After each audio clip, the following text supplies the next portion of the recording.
Hello everyone, welcome to Saroj Mishra YouTube channel. मेरे YouTube channel पर आप सभी का बहुत बहुत स्वागत है। Central government non teaching recruitment notification हम इस वीडियो में कवर करने जा रहे हैं। मींस सेंट्रल गवर्नमेंट के अंतर्गत आता है, बाहर के स्टेट से आप बिलोंग करते हैं, अगर इंटरेस्टेड होंगे, एलिजिबल होंगे तो बिल्कुल एप्लीकेशन डाली जा सकती है। ऑल इंडिया लेवल पर आप एप्लीकेशन बाहर से भी डाल सकते हैं। टोटल 95 पोस्ट हैं, परमानेंट पोस्ट हैं। 1 ईयर की प्रोबेशन पीरियड रहेगी। सभी के लिए पे स्केल ऑफर की जा रही है। पे स्केल के साथ में काफ़ी सारे अलाउंसेस भी दिए जा रहे हैं। वो अलाउंसेस की लिस्ट दी हुई है, वो भी हम कवर कर लेंगे। वहाँ पे कई पोस्ट ऐसे भी हैं जिनमें ग्रेजुएट्स एप्लीकेशन डाल सकेंगे, जिनके लिए एक्सपीरियंस मैंडेटरी नहीं है। No application fee for women, SC, ST and PWD candidate. अच्छी वैकेंसी। चलिए आगे बढ़ते हैं और फटाफट डिटेल्स कवर कर लेते हैं। तो यहाँ पर है पोस्ट। फटाफट मैं आपको सबसे पहले पोस्ट के नाम बता दूं, इसके बाद आप जब भी पोस्ट देख रहे होंगे तो आपको समझ आ जाएगा कि आपसे रिलेटेड कनेक्टेड एरिया में है। बट मैं आपको पहले पोस्ट और उसके बाद कहाँ से नोटिफिकेशन आई है और उसके बाद salary structure, age limit etcetera बाकी की डिटेल्स। तो deputy registrar, assistant registrar PK Kelkar central library, assistant registrar Hindi officer, students counsellor, junior technical superintendent ACMS BSBE computer centre, central cryogenics facility, central experimental animal facility, earth science, new office automation. सबके लिए आप देखिए corner में लिखी हुई है। Deputy registrar के लिए 78,800 की सिर्फ पे स्केल। अब अलाउंसेस ऐड होंगे तो कितनी ज़्यादा सैलरी होगी, 90,000 के ऊपर, बिल्कुल आराम से 95,000 के ऊपर। अर्थ science, new office automation, junior superintendent, physical training instructor. अब जैसे फिजिकल ट्रेनिंग इंस्ट्रक्टर आप देख के समझ गए होंगे कि फिजिकल एजुकेशन वाले कैंडिडेट के लिए यूजफुल होने वाली है। फिर जूनियर टेक्नीशियन में ACMS centre for nano sciences, central experimental animal facility, chemistry, CSE, earth science, sustainable energy engineering, junior assistant driver grade 2। तो इतनी सारी वैकेंसीज है। कहाँ से नोटिफिकेशन जारी की गई है? नोटिफिकेशन जो जारी की गई है वो है Indian institute of technology Kanpur recruitment section. तो इसमें ये नोटिफिकेशन IIT की तरफ से है, जो IIT कानपुर की तरफ से है।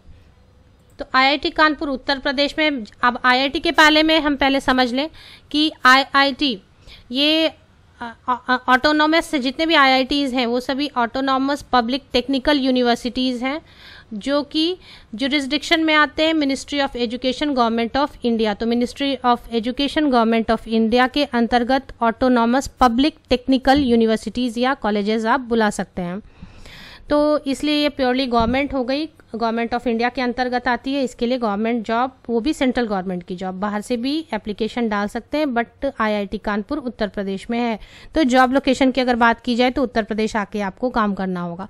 बट IIT एक रिनाउंड जगह है जहाँ पर कहीं बाहर से भी, फॉरेन से भी लोग आकर, अब्रॉड से भी लोग आकर काम करते हैं। रेगुलर बेसिस यहाँ पर लिखा है, following post on regular basis with 1 year probation period which may be extended based on assessment of performance. अब इनमें कई सारे पोस्ट हैं, लेकिन सबसे लास्ट में जो एक पोस्ट है जूनियर असिस्टेंट, वो मैं आपके लिए कवर कर देती हूँ। 31 पोस्ट है इसमें।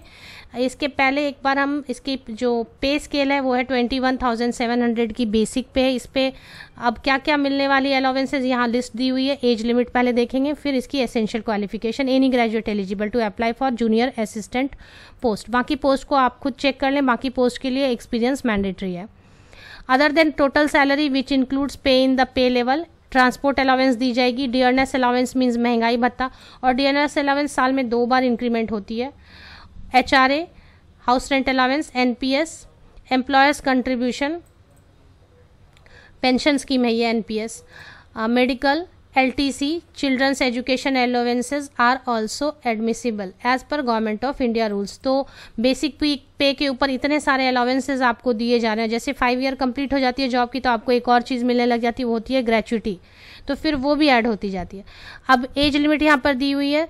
अगर 1 के लिए एप्लीकेशन डालनी है तो 21 से 50 साल तक के कैंडिडेट एप्लीकेशन डाल सकेंगे। सीरियल नंबर 2 to 5 के लिए 21 to 45 ईयर्स तक के कैंडिडेट, 6 to 10 के लिए 21 to 35 ईयर्स तक के कैंडिडेट, 11 to 13 के लिए 21 to 30 ईयर्स तक के कैंडिडेट हम कवर करेंगे। पॉइंट 12 पर जूनियर असिस्टेंट। तो इसके लिए अपर एज लिमिट है 30 ईयर्स और टोटल पोस्ट है 31।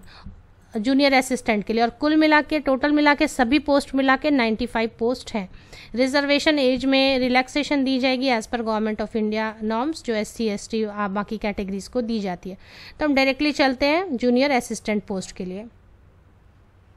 स्क्रॉल डाउन करते जाते देखते जूनियर असिस्टेंट की पेज नंबर 9 पर थी शायद, हाँ पेज नंबर 9 पर आपको मिल जाएगी जूनियर असिस्टेंट के लिए, जिसमें अनरिजर्व्ड कैटेगरी के लिए टोटल 10 पोस्ट हैं।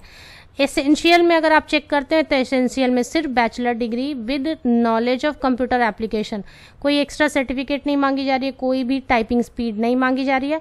डिज़ायरेबल में, मैंडेटरी में नहीं है, बैचलर डिग्री विद 50% और 1 to 2 ईयर्स की एक्सपीरियंस अगर है तो। लेकिन ये जो एक्सपीरियंस है या 50% मार्क्स है ये डिज़ायरेबल में है। तो एप्लीकेशन डालते वक्त आप देख लें, अगर मैंडेटरी नहीं है एक्सपीरियंस, क्योंकि यहाँ पे एसेंशियल में इन्होंने मेंशन नहीं किया, डिज़ायरेबल में किया है, तो डिज़ायरेबल वाले को कैसा होता है, कई बार मीन्स ये नहीं भी आपने डाला एक्सपीरियंस तो भी एप्लीकेशन होती है। तो ये आपको चेक करना, मैंडेटरी में अगर नहीं है एक्सपीरियंस तो इसके लिए जूनियर असिस्टेंट के लिए कोई भी पोस्ट ग्रेजुएट किसी भी विषय से स्नातक है या किसी भी विषय से पोस्ट ग्रेजुएट हैं तो आप जूनियर असिस्टेंट पोस्ट के लिए एप्लीकेशन डाल सकेंगे। सैलरी भी अच्छी बनेगी, इनिशियल सैलरी थोड़ी कम 38 के अराउंड बनेगी, पर बाद में वो बढ़ती जाएगी। अब इसमें रिटन टेस्ट होगी, ऑनलाइन मोड में आप एप्लीकेशन डाल सकते हैं। 16 नवंबर 2021, 16 नवंबर 2021 तक आप ऑनलाइन मोड में एप्लीकेशन डाल सकेंगे। ऑफिशियल वेबसाइट में आपको दिखा देती हूँ, और उसके बाद आपको इसमें रिटन टेस्ट होगी, या फिर यहाँ पर जैसा मेंशन किया गया है the selection process, point number 6 में पेज नंबर 11 पे, ये 11 पेजेस की एडवर्टीजमेंट PDF है। सिलेक्शन प्रोसेस में consist of written test and और सेमिनार और प्रेजेंटेशन। तो सीरियल नंबर 1 to 5 के लिए तो यहाँ पर कुछ भी रिटन टेस्ट भी हो सकती है, प्रेजेंटेशन भी सिर्फ हो सकती है, सिर्फ इंटरव्यू भी हो सकती है। तो रिटन टेस्ट के लिए आपको कुछ भी पे नहीं किया जाएगा, आने जाने के लिए नो TADA। बट अगर फाइनली आपको शॉर्टलिस्ट किया जाता है इंटरव्यू के लिए तो उस केस में आपको travel fair will be reimburse for serial number 1 to 5 interview के लिए। AC2 टायर की कुछ टिकट्स, लेकिन सीरियल नंबर 1 to 5 के लिए केवल।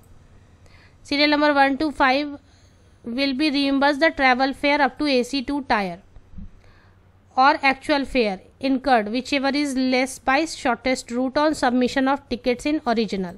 तो 1 to 5 को अगर इंटरव्यू के लिए फाइनली सेलेक्ट करेंगे सीरियल नंबर 1 से लेके सीरियल नंबर, तो उनको कुछ टिकट के प्राइस रिटर्न कर दिए जाएंगे। एप्लीकेशन फ़ी बेसिकली हम देख लेते हैं। एप्लीकेशन फ़ी है group A serial number 1 to 5 के लिए 500 रुपीज़ एप्लीकेशन फ़ी है, और सीरियल नंबर 6 to 13 अगर जूनियर असिस्टेंट के लिए आपको डालना है तो 250 रुपये एप्लीकेशन फ़ी है। फ़ी एक बार आपने पे कर ली तो वो रिफ़ंड या रीएडजस्ट नहीं होगी, इसलिए बहुत अच्छी तरीके से सोच समझ कर वेबसाइट को वेरीफाई करके उसके बाद डिटेल्ड एडवर्टीजमेंट खुद पढ़ने के बाद सेटिस्फेक्शन होने के बाद ही एप्लीकेशन डालें। पॉइंट C में यहाँ लिखा है पेज नंबर 11 पर 8.C ST SC PWD and female candidates are not required to pay any application fee. Official website देख लेते हैं। तो ये ऑफिशियल वेबसाइट की रिक्रूटमेंट सेक्शन है। Vacancies in administrative and technical cadre, advertisement number 1/2021। तो ये आपको देख लेना है। यहाँ पर इसको क्लिक करें, आप PDF का सिंबल बना हुआ इस पर क्लिक कीजिए, आप 11 पेजेस की PDF ओपन होती है। एप्लीकेशन डालने के लिए फाइनली इंटरेस्टेड होते हैं तो अप्लाई ऑनलाइन। आप सभी को best wishes, thank you very much. Link आपको मेरे वीडियो के डिस्क्रिप्शन बॉक्स को नीचे तक स्क्रॉल डाउन करें, ऑफिशियल वेबसाइट की लिंक IIT कानपुर की आपको ज़रूर मिल जाएगी।